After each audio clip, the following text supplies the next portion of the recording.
Hello, and welcome to my Module 11 Power of 3 Special Populations video on suicide in the LGBTQ+ community. My name is Albert Brogandel, and this video is for Dr. Cates' HSA3111 course. Before looking at suicide among members of the LGBTQ+ community, we must first understand current national trends in suicide as a reference point. Suicide has long been a taboo in American culture. When discussing the national uptick in suicide rates, it can be difficult to separate the effect of increased reporting of death as suicide from the actual increase in suicide rates. Nevertheless, suicide rates are increasing on a national scale. Between 1999 and 2016, 44 states saw an increase in suicide rates, and of those 44 states, 25 saw an increase of more than 30%. The increases were seen in central and northern states. A 2018 study even found that 54% of people who died due to suicide had no known mental illness at the time of their death. In addition, the majority of decedents were non-Hispanic white males. This broad increase shows that suicide must be addressed as a public health issue in the United States. If suicide rates have increased as broadly as we've just shown, why do we need to look specifically at the LGBTQ+ population? According to the National Alliance on Mental Illness, also known as NAMI, LGBTQ+ individuals are almost 3 times more likely to experience a mental illness than their heterosexual counterparts. While we've already seen that known mental illness is not the only factor contributing to suicide, it is one of the larger contributors and does not begin to account for undiagnosed mental illness. LGBTQ+ youth, defined as people between the ages of 10 and 24, are 4 times more likely to attempt suicide than people who are straight.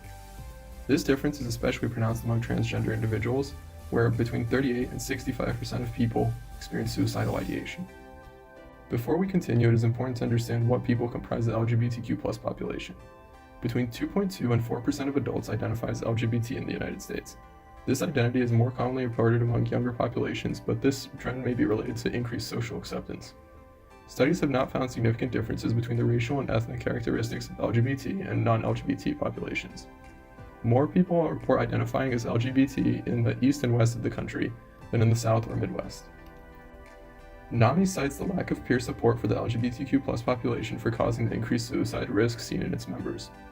The stigma against people who are LGBTQ+ keeps many people from coming out, so people can feel isolated and misunderstood. In addition, the harassment faced by people who are LGBTQ+ places them at an increased risk for mental health conditions such as major depression, generalized anxiety disorder, and post-traumatic stress disorder. Family support is also important to consider, especially when so many members of the LGBTQ+ community are rejected after coming out to their families. People who are rejected by their families are 8 times more likely to attempt suicide. The growing alarm at rising suicide rates has spurred the implementation of several programs, both private and public, to combat suicide. The CDC published a technical package in 2017 to help individuals and organizations plan suicide prevention measures, and the National Suicide Prevention Lifeline was launched by the United States Substance Abuse and Mental Health Service Administration in 2005. In addition, private members of the population have created the It Gets Better project and the Trevor project to specifically target the LGBTQ population. The public programs that we will evaluate are the CDC's technical report and the National Suicide Prevention Lifeline. It is important to note that neither of these 2 programs is specifically targeted toward the LGBTQ+ population. This can be attributed to the political controversy and lack of acceptance surrounding the LGBTQ+ population. It makes it difficult for the federal government to fund a program that specifically targets this group. Since the CDC's technical report dates back to 2017, there is not as much data on this most recent publication, but it focuses on evidence-based practices, which gives the report credibility. The CDC has, however, established cause-of-death surveillance programs in the form of the NVSS and the NVDRS to continue to evaluate the success and failures of their program suggestions.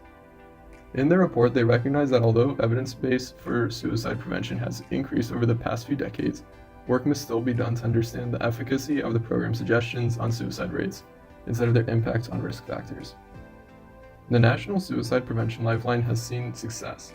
In a study where counselors followed up with their callers, 79.6% of callers reported that the intervention kept them from killing themselves, and 90.6% reported that the intervention kept them safe. This is strong evidence for the success of the program, but it does not account for people who did not call because of the stigma around mental health conditions and suicidality. Lately, all levels of government have taken action to place signs with the number of the Lifeline in various places where it can be seen by people at risk of killing themselves, such as on bridges, near highways, and online. Time and data collection will demonstrate if these programs are effective. The It Gets Better project and the Trevor project are 2 privately funded programs for suicide prevention in the LGBTQ+ population. Unlike public programs, they do not face the political pressure against being openly for the LGBTQ+ community and are able to be advocates and sources of empowerment for people who are LGBTQ+. The mission of the It Gets Better project is to empower and connect LGBTQ+ youth by having older members of the LGBTQ+ population tell their stories so people can see that the struggles they're experiencing can be overcome, and by creating a network for LGBTQ+ youth to connect with one another. As we discussed earlier, feelings of isolation are an important factor to consider when discussing the increased risk for suicide among members of the LGBTQ+ population, so it is valuable for the It Gets Better project to target these feelings of isolation.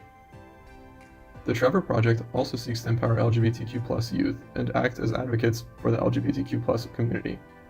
This has taken the form of advocacy against conversion therapy, suicide prevention workshops, and the creation of the Trevor Lifeline as a crisis intervention and suicide prevention lifeline for LGBTQ+ young people. Many people have found support through the Trevor Project, and loved ones of LGBTQ+ youth can learn how to be better allies. This also is related to combating the isolation felt by so many members of the LGBTQ+ population. While the Trevor Project and the It Gets Better project have been successful as advocates and unifiers of the LGBTQ+ community, they lack the ability for broad sweeping change enjoyed by government-backed programs. In contrast, the publicly funded programs we discussed are unable to get support because of political division and stigma against the LGBTQ+ population. Before sweeping change may be initiated, work must be done to change opinions about the LGBTQ+ population.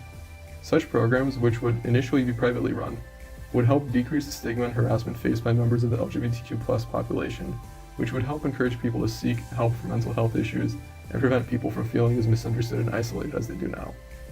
This is already taking place in part through the Trevor Project, but there is no clear-cut way of quickly changing public opinion. There is much work to be done to decrease suicide rates in the LGBTQ+ population.